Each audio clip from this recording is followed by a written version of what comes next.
নরসিংদী স্টেশনে মেয়েকে বাঁচাতে গিয়ে ট্রেনে কাটা পড়ে মৃত্যু হয়েছে মা ও 4 বছর বয়সী মাইমুনার। ট্রেনের ধাক্কায় গুরুতর আহত 4 বছর বয়সী সিনহাকে উন্নত চিকিৎসার জন্য ঢাকায় পাঠানো হয়েছে। 14 জুলাই শনিবার বিকেল 6টায় নরসিংদীর রেলওয়ে স্টেশনে ঢাকা থেকে ছেড়ে আসা চট্টগ্রামগামী সুবর্ণ এক্সপ্রেসে এ দুর্ঘটনা ঘটে। জানা যায় শিবপুরের ইটাখোলা মুনসেফেরচর এলাকার মালয়েশিয়া প্রবাসী জয়নাল আবেদিনের স্ত্রী সাবরিনা আক্তার ও তার মেয়ে মাইমুনা।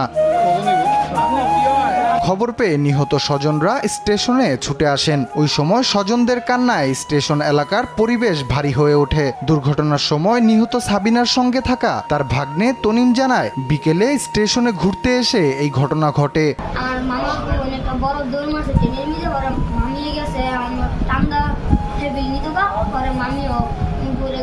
স্টেশনে সবার সামনে এই মর্মান্তিক দুর্ঘটনা ঘটে। এই ঘটনার পরে মা ও শিশুর মরদেহ দেখতে ঘটনাস্থলে ভিড় জমায় উৎসুক জনতা। চোখের সামনে মা ও মেয়েকে ট্রেনের নিচে কাটা পড়তে দেখে শঙ্কিত জনসাধারণ। 6-7 বছরের একটা বাচ্চা, ও একদম স্টেশনের প্ল্যাটফর্মের কাছেই ছিল।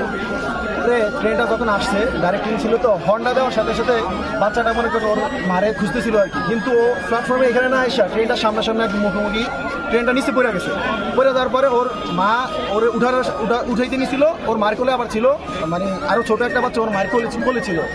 ওই কোলের বাচ্চা সহকারে উনি ওই যেটা বাচ্চা নিচে বসছে ট্রেনে নিচে ওরে উঠাইতে গিয়ে উনিও ট্রেনটা নিচে পড়ে গেছে।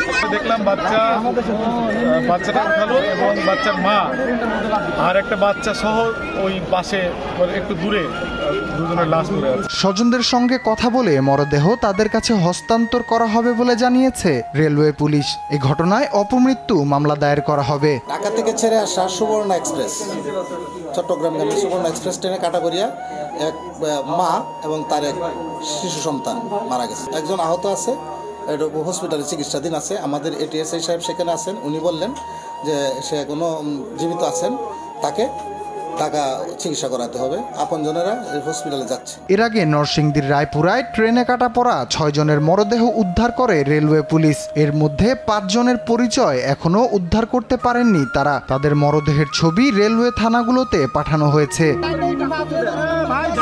নিউজ ডেস্ক, দেশ টিভি।